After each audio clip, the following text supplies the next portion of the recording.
ઘટાડો, ભેજ સહન કરવાની શક્તિમાં ઘટાડો એટલે શું? તો કે ઘનીભવન, રાઈટ? આ વસ્તુ ફિક્સ છે, આમાં યાદ રાખજો. દિવસનું તાપમાન કેવું છે? દિવસ દરમિયાન ટેમ્પરેચર કેવું હશે?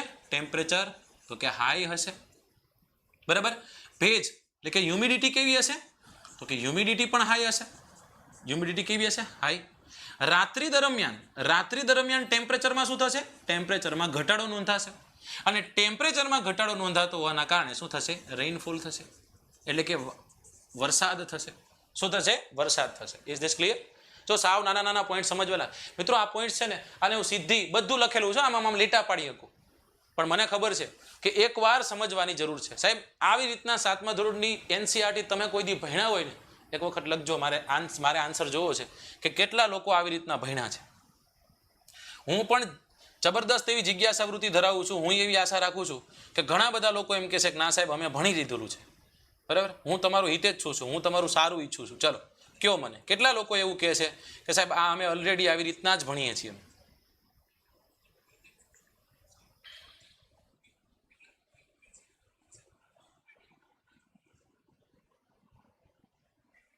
રાઈટ? બસ તો કહેવાનો અર્થ એ છે, એટલા જ માટે કહીએ છીએ કે ભલે થોડોક ટાઈમ લે, રાઈટ? કલાકનો લેક્ચર હું 1.5 કલાક લઈશ, કારણ કે આડી અવડી કંઈક વાત થઈ હોય, થોડીક આપણે ફરી એક વખત કોન્સેપ્ટને ક્લિયર કરવાનો પ્રયત્ન કર્યો હોય. પણ હવે મારા છોકરાને પ્રશ્ન પૂછે, આટલો પ્રશ્ન પૂછે, જો અહીંયાથી ગમે એ પ્રશ્નનો આન્સર કરી શકે. એમ કે સાહેબ વિષુવવૃત્તનો પટ્ટો કયો? એટલે વિષુવવૃત્તનો પટ્ટો આન્સર કરી દેશે કે સાહેબ વિષુવવૃત્તનો પટ્ટો એટલે આ. પ્રશ્ન પૂછે વિષુવવૃત્તના પટ્ટામાં રાત્રિ દરમિયાન ટેમ્પરેચરમાં, તો કે ટેમ્પરેચરમાં ઘટાડો હોય સાહેબ, લખો. દિવસના ટેમ્પરેચરમાં વધારો, જો કે નોર્મલી બધે એવું હોય, પણ અહીંયા બીજાની કમ્પેરિઝનમાં બહુ જલ્દી હીટ થઈ જાય છે અને બહુ જલ્દી ઠંડુ પણ થઈ જાય છે, રાઈટ? એમ પૂછે દિવસ દરમિયાન વાતાવરણ જે છે, વાતાવરણમાં ભેજનું પ્રમાણ બહુ વધુ, રાત્રિ દરમિયાન તો કે ઓછું, કારણ કે વરસી ગયું હોય એટલા માટે, રાઈટ?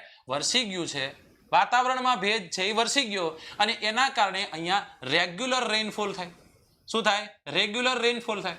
અને રેગ્યુલર રેઇનફોલ થાય તો રિવર જે છે, નદી જે છે, એ નદીનો પ્રવાહ કેવો હોય? નદી જે છે એમાં પ્રવાહ વધુ હશે, એમાં જળ જથ્થો કેવો હશે? જળ જથ્થો વધુ હશે. અને જળ જથ્થો વધુ છે એટલા જ માટે વિશ્વની સૌથી મોટી નદી એટલે river Amazon. Is this clear? ચલો, ક્યાંથી નીકળે છે? દક્ષિણ અમેરિકા ખંડના પશ્ચિમ ભાગમાંથી પ્રવાહિત થઈ પૂર્વ તરફ વહી અને ક્યાં જાય છે? તો કે અંધ સમુદ્રને મળી જાય છે. સાહેબ કેટલા દેશો? ઘણા બધા દેશોના નામ દીધા, રાઈટ? બોલિવિયા કીધું, પેરુ કીધું, ઇક્વાડોર કીધું, વેનેઝુએલા કીધું, રાઈટ? આ બધા જ દેશો છે, એ બધા જ દેશોમાંથી આ નદી પ્રવાહિત થાય છે. આટલું કમ્પ્લીટ? ચલો, આમાં જજી ગોળ ગોળ જ ફેરવું, મારે તમને આખું સમજાઈ દેવું છે. આ પ્રદેશમાં અતિશય વરસાદ છે. વરસાદ કેવો છે? રેઇનફોલ હાઈ છે, એટલે લખીશ ને રેઇનફોલ વધુ છે. રેઇનફોલ કેવું છે? રેઇનફોલ હાઈ છે. મિત્રો રેઇનફોલ હાઈ હશે, વરસાદ વધુ હશે, તો એક વસ્તુ કોમન બનશે. કયો જોઈ શું હશે? સાહેબ વરસાદ વધુ છે ને, લખો ફટાફટ, હું કહું ને એવું લખો. સાહેબ લખો. અહીંની જમીનમાં ગાઢ જંગલો હશે. અહીંયા જંગલો કેવા હશે? ગાઢ જંગલો હશે. સાહેબ ગાઢ જંગલો એટલે શું? કોઈ એક એવો વિસ્તાર છે જે જગ્યાએ વનસ્પતિનું પ્રમાણ વધુ છે એના ગાઢ જંગલ કહેવાય, ઓછું છે તો એના છૂટા છવાયા જંગલ કહેવાય. અને સાહેબ કેવા ગાઢ જંગલો? એવા ગાઢ જંગલો કે ખબર નથી પડતી કે આ જંગલો એવા જબરદસ્ત રીતના ગ્રો થઈ જાય છે, અને એક સમય એવો આવે છે કે આ જંગલો જે છે એ જંગલોમાં છત બની જાય છે. શું બની જાય? છત. એ સાહેબ આ ન સમજાણું, ये न समझ पाए हम, बराबर? तो यहां पर आ जाओ. एक वृक्ष છે અને એક વૃક્ષ છે, તો આ તો સાહેબ છૂટા છવાયા છે, આમાં કઈ મજા આવે નહીં. પણ હા, એક વૃક્ષ છે, બરાબર? એક વૃક્ષ છે અહીંયા છે. અંતે હવે તમે જોઈ શકશો ઉપર એક છત બની ગઈ છે, બરાબર? અને પછી તમને ખ્યાલ છે કે અહીંયા કોણ આવશે? પછી અહીંયા આવશે હમતુમ. કોણ આવશે? હમતુમ આવશે, બરાબર ને? કારણ કે ચલો લે ચલે તુમ્हें तारों के शहर में. સમજી ગયા તમે? ઓકે, ચલો. તો ગાઢ જંગલો છે, અને આ ગાઢ જંગલો જે છે મિત્રો, આ ગાઢ જંગલોના કારણે તે ઉપર છત જેવું નિર્માણ થાય છે. એટલા ગાઢ જંગલો છે. હું તમને બતાવીશ, હું તમને ફોટા સાથે બતાવવાનો પ્રયત્ન કરીશ. સાહેબ સમજી ગયા? ગાઢ જંગલો છે, છત બની ગઈ છે, તો સૂર્યપ્રકાશ જશે? સૂર્યપ્રકાશ સપાટી સુધી પહોંચી શકશે નહીં. સાહેબ સૂર્યપ્રકાશ સપાટી સુધી પહોંચશે તો ભેજ ખેંચી લે સૂરજ દાદો, પણ જો કદાચ સૂર્યપ્રકાશ જમીન સુધી પહોંચી શકે નહીં તો ભેજ ખેંચી શકે નહીં. એટલા માટે અહીંયા જે જમીન જોવા મળશે એ જમીનમાં પણ ભેજનું પ્રમાણ કેવું હશે? જમીનમાં ભેજનું પ્રમાણ વધુ હશે. મિત્રો પૂછે તમને કે એમેઝોન રિવર બેસિન છે, ત્યાં એમેઝોનના જંગલો છે, એ જંગલોમાં ભેજ જમીનમાં કેટલુંક હશે? વધુ હશે, ઓછું હશે? વધુ હશે. રાઈટ? કેવું હશે? વધુ હશે. Okay, done? સમજે? ઘણા બધા છોડો થાય છે. આર્કેડ અને બ્રોમિલોઇડ નામના વૃક્ષો જે છે અહીંયા થાય છે. આર્કેડ અને બ્રોમિલોઇડ. રાઈટ? આ શું છે સમજો. આર્કેડ અને બ્રોમિલોઇડ છે ને એ પરોપજીવી છોડ છે, બીજા પર આધાર રાખનારા. બરાબર? તો આવા વૃક્ષો જે છે, આવા વૃક્ષો એમેઝોન રિવર બેસિનની વિશેષતા છે, એની આગવી વિશેષતા છે. હવે જો 2-4 વસ્તુ ફિક્સ છે. અહીંયા આપણે જોઈએ જીઓગ્રાફી આવી રીતના ભણે કે સાહેબ કોઈ એક વિસ્તાર છે, એ વિસ્તારમાં સન ઇન્સ્યુલેશન જે છે એ કેવું છે? તો કે વધુ છે. મતલબ કે સૂર્યઘાત કેવો છે? તો કે સૂર્યઘાત જબરદસ્ત છે. સૂર્યઘાત જબરદસ્ત હોવાના કારણે શું થશે? આ પાણીનું ઇવોપરેશન થશે. પાણીનું શું થશે? ઇવોપરેશન થશે. સૂર્યપ્રકાશ કેવો છે? વધુ છે, એટલા માટે શું થશે? ઇવોપરેશન થશે. મિત્રો યાદ રાખજો આ વાતને કે પાણીનું ઇવોપરેશન થવું જરૂરી છે વાદળો બંધાવા માટે. વાદળો બંધાવા માટે, વાદળ બનવા માટે નહીં, વાદળો બંધાવા માટે. ઓલા પવન વહેતા હોય રે, વાદળો બંધાવા માટે ઇવોપરેશન થવું જરૂરી છે. અને આ ઇવોપરેશન થયું, વધુ વરસાદ છે, વધુ સૂર્યપ્રકાશ છે, વધુ ઇવોપરેશન થશે. અને આ જ ઇવોપરેશન, આ જ વાદળો જે છે, વાદળો જે તે દિશામાં ગતિ કરતા હશે ત્યાંના પવનોને આધારે, સ્થાનિક પવનો જે વહેતા હશે એને આધારે. પછી શું કરશે સાહેબ?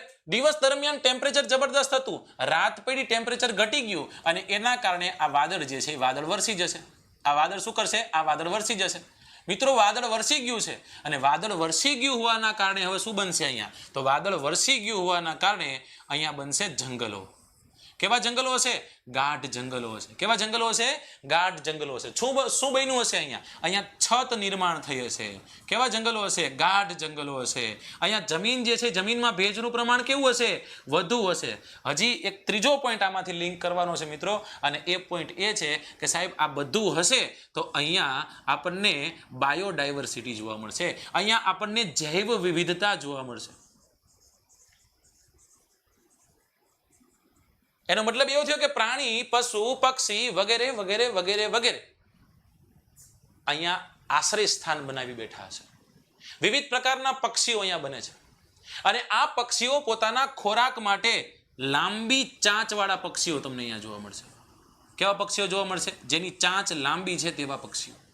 કેવા પક્ષીઓ જોવા મળશે મિત્રો? જેની ચાંચ એકદમ લાંબી છે તેવા પક્ષીઓ અહીંયા આપણને જોવા મળશે. બરાબર? તો લાંબી ચાંચવાળા પક્ષીઓ જે છે એ ચાંચવાળા પક્ષીઓની ઘણી બધી પ્રજાતિઓ અહીંયા જોવા મળે છે. ભારતમાં પણ જોવા મળે છે. બરાબર? આની સિવાય તમને કોમન જે જોવા મળતું હોય વાંદરા, એમેઝોન રિવર બેસિનમાં જબરદસ્ત એવા વાંદરાઓ જોવા મળે, ઘણા બધા વાંદરાઓ જોવા મળે. રાઈટ? ત્યારબાદ કીડી ખાનારા તાપીર, રાઈટ, જેને આપણે કીડી ખાવ કયો, એ કીડી ખાવ તમને અહીંયા જોવા મળશે. એક ઇંગ્લિશ નામ છે, એને પણ સમજવા જેવું છે, અને એ છે આઇસોલોથ. શું છે? આઇસોલોથ. આ સાહેબ નામ સમજો. આઇસોલોથ, લીથ કયો, લોથ કયો, જે કયો, આ સમજવા જેવું છે. એટલા માટે કાંઈક હશે તો જ કીધું હશે. રાઈટ?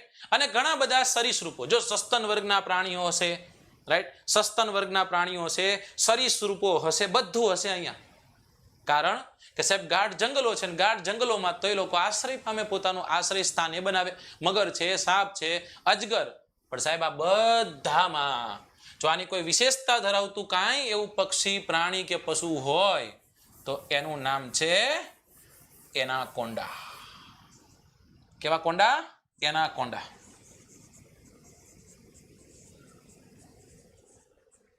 વિશ્વનો સૌથી મોટો સાપ, સરીસૃપોમાં વિશ્વમાં સૌથી વધુ સાપ જે છે, જેટલા પણ સાપો છે એ સાપોની સૌથી વધુ જાતિઓ પણ અહીંયા જોવા મળશે. અને એમાં સૌથી મોટો સાપ જેને આપણે એનાકોન્ડા કહીએ છીએ, એ એનાકોન્ડા અહીંયા જોવા મળશે આપણને. બોઆ છે, એનાકોન્ડા છે, બરાબર, અજગર છે, સાપ છે, મગર છે, આ બધું અહીંયા જોવા મળે. ઘણી માત્રામાં જંતુઓ વસે છે, અસંખ્ય, અબજોની સંખ્યામાં